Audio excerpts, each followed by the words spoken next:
Welcome into the Arizona Cardinals facility. I'm Theo, Mackie, here for the Arizona Republic with Greg Moore. Greg, the Jonathan Gannon era came to an end today with a 15-36 record. The Cardinals moved on from Gannon. They will likely move on from the rest of their coaching staff as well. General Manager Monty Austinfort retained, which we'll get into a little bit later.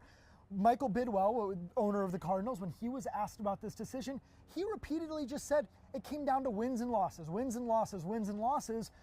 Well, that raises the question of why the wins and losses and how you land on Gannon being the culprit and not Monty Austinfort, given the roster that he's put together. And when pressed on that, neither of them really had much of an answer for why this roster is ready to win. And Austinfort, when I asked him specifically, well, which positions are significantly above average, right? We know tight end. What about everything else?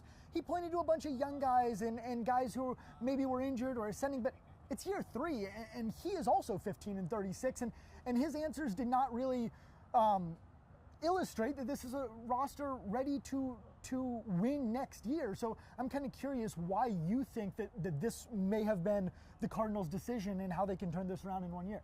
So listen, at 15-37, with 9 losses in a row to close out the season, you're in last place by a mile.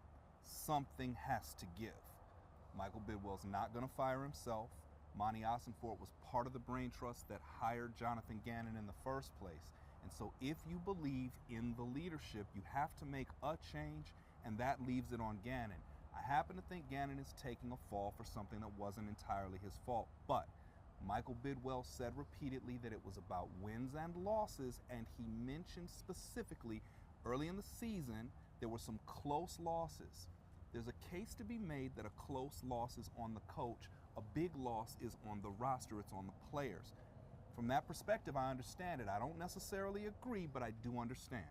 Yeah, when Bidwell was asked about that, he did. He pointed to the games that slipped away. And it's easy to forget now because the Cardinals lost 6 of their last 9 games by at least 3 scores. But they also lost 7 games by under 4 points, 4 points or fewer. That you can see where they land on. That falls on the coaching staff.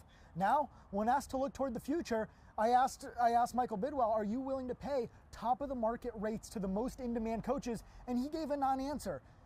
Between that and the roster uncertainty, we'll see what kind of name the Cardinals can get in here. But after this regime failed, they're going to have a lot of answers in terms of how do you find someone who's willing to take this job? Are you going to be able to go out and get a Kevin Stefanski, who was just fired in Cleveland and is in high demand? Are you going to be able to get Clint Kubiak, probably the top offensive coordinator mind on the market from Seattle? I don't know, given all that uncertainty, whether coaches will want to come here, especially if they're not being paid top rates. So if you're tossing names around, I always like Brian Flores. I understand the lawsuit, but he's been working from Minnesota for the last few years, and the defense has done just great. And if Jonathan Gruden is rehabbed from the problems that he had that kind of got him kicked out of the league, for a few years, if that's cleared up, Jonathan Gruden, if he's available, I might be talking to him. The thing that impresses me about Michael Bidwell right this second is he ate a couple of contracts. He fired Cliff Kingsbury, Steve Keim, and now Jonathan Gannon. He's eating those contracts. I'm curious to see if he's going to take the next step, if he's going to improve. They called it football operations, the food in the cafeteria, the weight room, the training, the recovery, all of the things that led to a lot of the injury problems. If you turn up the organization from bottom to top, I think that creates an opportunity to make it a more attractive job for potential free agent coaches. Those will be the storylines to watch for over the next month or so here as this coaching search unfolds.